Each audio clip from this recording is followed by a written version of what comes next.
Olá, está começando o nosso programa Se a Cidade Fosse Nossa. Hoje o nosso entrevistado é o professor e ambientalista Jasper Lopes. Ele é coordenador do Coletivo Verde América. Jasper, quero agradecer a sua presença nesse nosso programa e hoje a gente vai falar sobre o meio ambiente na Baixada Santista. E eu gostaria muito que você falasse sobre esses últimos acontecimentos, esses últimos acidentes que nós tivemos na nossa região. O que está acontecendo na Baixada Santista? Débora, antes de mais nada, eu aqui agradeço, em nome dos ambientalistas e da população, essa chance que a Intersindical nos dá para colocar a luta do movimento social e ambiental na região, porque não é todo o canal de televisão que nos dá esse espaço para poder falar algo da verdade, Então, Santos era, até pouco tempo atrás, era famosa pelo futebol, o Pelé, o Neymar, E de repente aparece uma série de desastres nos últimos meses, inclusive, de um ano para cá. Um deles, inclusive, da Alemoa, da empresa Ultracargo, ele se comparou ao grande acidente na Inglaterra. Foi o segundo acidente do mundo, que já está entrando na história junto com o acidente de Fukushima, que foi o caso dos tanques de combustíveis que ficaram durante 9 dias queimando gases na nossa atmosfera, Mais recentemente tivemos o caso no Guarujá, da Local Frio, gases piores ainda, com poucos meses depois do outro acidente, sendo que o acidente de Alemoa em Santos, ele foi pouco tempo depois, menos noticiado, do acidente, vazamento de gás daquela empresa inglesa, lá em Cubatão, e que tiveram que desocupar toda uma área urbana e industrial, as pessoas saindo correndo, parecia aqueles filmes de ficção científica. Então, há uns anos atrás, se falava, os ecologistas são os apocalípticos, são os xiitas, E a ecologia, ela conspira contra a economia. Agora, está ficando demonstrado que é justamente o contrário. É o caso, por exemplo, da seca que está havendo em São Paulo, que é uma culpa não somente do governo estadual, mas principalmente dele, que é as fontes de água, as matas ciliares da Cantareira, mas também a questão do Amazonas, que está sendo detonado pelo agronegócio, que hoje é a maioria dos representantes no parlamento, E a gente tem aquela questão dos rios voadores, que existe uma zona de convergência extratropical, como fala a garota do tempo nas TVs, em que ocasiona em que o corte de mata naquela região ocasiona seca no estado de São Paulo, Paraná, Minas Gerais. Inclusive, se a gente pega o globo terrestre, toda essa zona do planeta ela é semiárida. O que nos salva é o Amazonas. Então, o meio ambiente, a ecologia, é algo muito delicado. Ele trabalha de forma coordenada. O tempo, a natureza. Agora, o que está havendo com nós aqui na Baixada, Esses acidentes só marcam que há uma grande irresponsabilidade dos governos, Da fiscalização dos órgãos que deveriam fiscalizar. Porque a mentalidade do dono da empresa, infelizmente, de uma parte deles, eles querem ter lucro. Então, o lucro está acima do ser humano, está acima da saúde das pessoas. Apesar dessa espetacularidade, desses desastres, que é terrível, É terrível, a gente tem uma poluição perene, permanente na Baixada, que não é divulgada.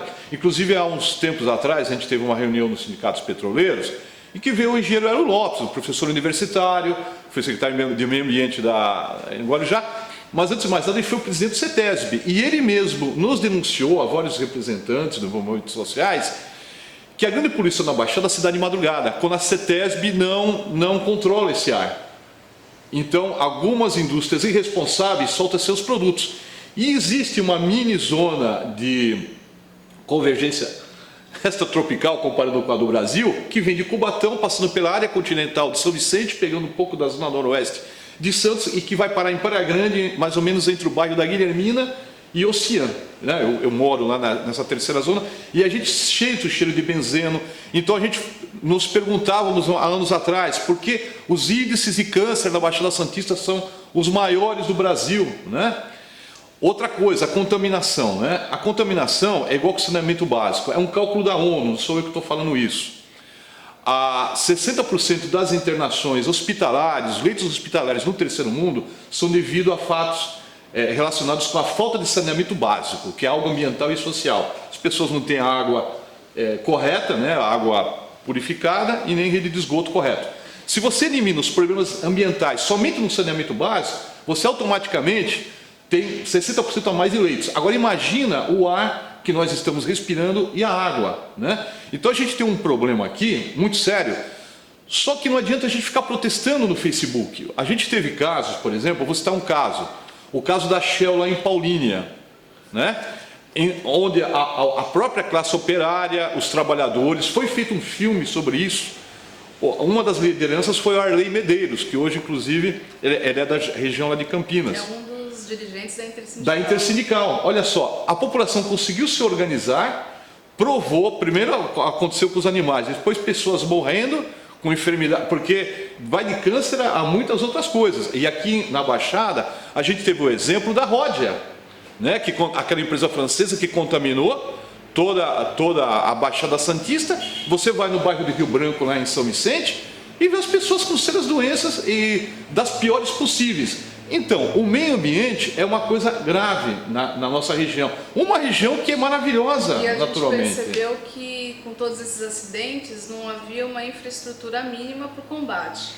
Exato. E por conta disso, há sempre a preocupação de que se isso pode vir a acontecer novamente, se eles vão ter condições de combater de uma forma rápida e eficaz. Esse último acidente que houve no Guarujá, 2 mortes foram atribuídas ao acidente, né? Que até então diziam que não era algo tão preocupante, e depois a gente soube que era uma substância que causava problema de saúde e veio ocasionar 2 mortes. Então, há possibilidade disso vir a acontecer novamente? Obviamente, olha o que aconteceu, em menos de um ano houve 3 coisas graves, e quando a gente pensava que se aprenderia a lição da Alemoa, veio do Guarujá em pouquíssimo tempo. Agora, o que fizeram as autoridades? Vai o prefeito ou o ex-prefeito tirar foto selfie para todo mundo ver, olha que bacana, queimando tudo, né? Então, o que acontece? Agora, a sociedade civil, incluídos os sindicatos, movimentos ambientais, a gente tem que seguir o exemplo, por exemplo, do Chico Mendes, o exemplo do Arley, do povo lá de Paulínia, na região de Jundiaí, de Campinas, né? Não adianta a gente apenas reclamar, a gente tem que participar de audiências públicas, temos que ir na porta das fábricas. A gente já teve graves problemas na nossa região, que era Cubatão, Vale da Morte, se recuperou em partes. O acidente de Vila Socó, que matou centenas de pessoas. Mas o mais grave é assim, pessoal, os acidentes, as mortes e as doenças que vêm ocorrendo dia a dia, fruto do descontrole na saúde pública e fruto que não se controla essas indústrias. A gente quer que tenha emprego, é que para que a indústria não contamine, ela tem que investir mais nos filtros, ela tem que dar mais responsabilidade, como em alguns outros países europeus, por exemplo, eles fiscalizam. Só que até aí tem uma hipocrisia. Aquelas mesmas indústrias que na Europa não contaminam, mas elas, quando estão em outros países do terceiro mundo, elas não respeitam isso. Então cabe aos nossos governos e à nossa sociedade civil organizada ir para a rua, ir para a porta dessa fábrica, ir para a porta da empresa, para a porta do governo e cobrar. Porque a gente não tem que ser alarmista, o mundo está acabando, não. A gente tem que levantar a espada e lutar, não tem outro jeito. Uma saída mágica, se os ETs vão chegar na Terra no disco voador, vão nos salvar, né? Isso fica para o campo da ficção científica. Jasper, e se a cidade fosse nossa? Então, se a cidade fosse nossa, em primeiro lugar, a gente não deixava isso acontecer. Não deixando isso acontecer, a gente teria saúde, a gente teria uma economia mais equilibrada, porque a forma de gerar, inclusive, mais lucro, mais produção, inclusive, para o trabalhador, com menos contaminantes, porque a saúde custa caro. Em primeiro lugar, o valor humano não tem preço. Mas a saúde, a pessoa internada, ela dá um rombo nos cofres públicos, quase tão grandes como o rombo da corrupção, né? Jasper, quero agradecer aqui a sua presença e já fica aqui um convite para um próximo programa. Muito obrigado. Gente, agradeço e se a cidade fosse nossa? Esse final ficou péssimo, hein? Não, ficou nossa. bem.